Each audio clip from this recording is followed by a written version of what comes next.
I'm Richard Clarke. I record these talks every day as a way to deepen my inquiry.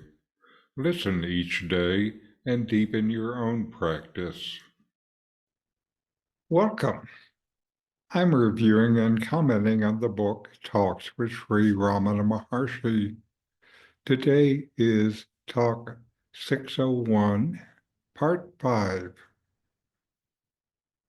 Someone, the limitation, upadi, of being a man cannot be got rid of.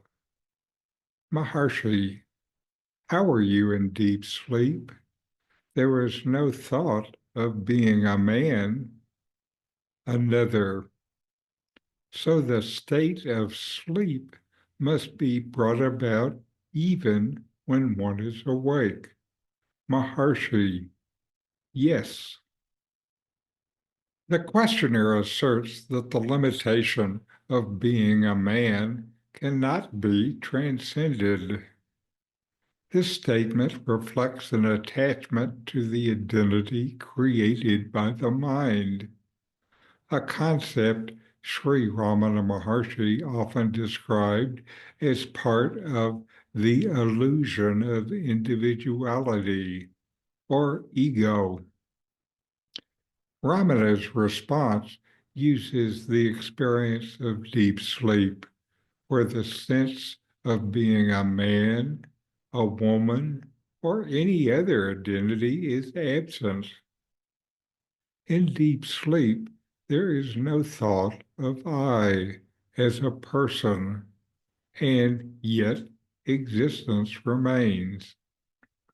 This, Ramana suggests, is a glimpse into the nature of the self, beyond the ego and unaffected by its limitations.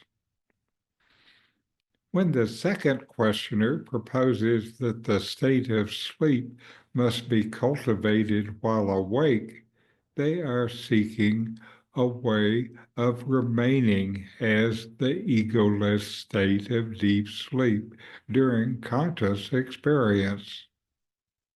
Ramana says yes. He consistently emphasizes that the essence lies in recognizing the difference between the mind's activity and the underlying reality of the self, which is always there. In deep sleep, the absence of thought and ego creates a natural peace. But this state is not cognized by the mind, dormant during deep sleep. What Ramana advocates is actually abiding as and in the self, the consciousness existing independently of the mind and body and the mind's constructs, the consciousness which lights up the mind.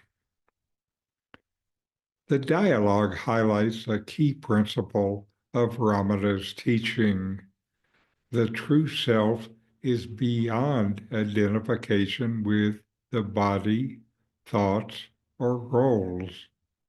The limitation of being a man or any other identity arises only since the mind operates in duality, separating I from the world.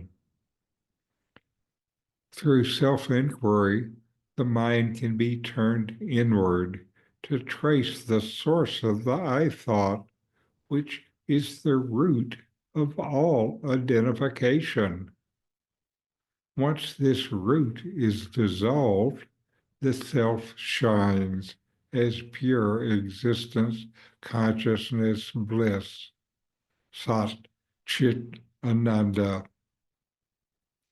Ramana Maharshi's invitation is not to create or bring about a new state, but to realize that the peace of deep sleep is always present, even in waking life.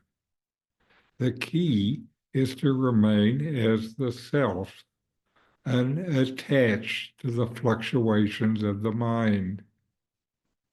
In this way, one discovers that the supposed limitations of identity are illusory, and the freedom of the self is ever present, untouched by the concepts of man, woman, or any other label.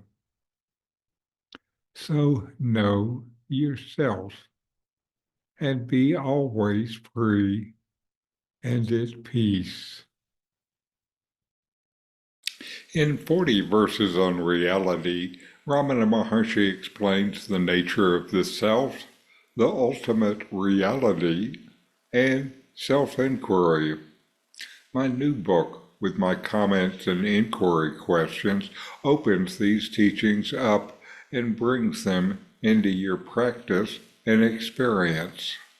Available now from Amazon. Link in the video description. These videos bring Ramana's teachings into your direct experience. Click subscribe to see more. Click thumbs up to like, and send questions and start a dialogue with a comment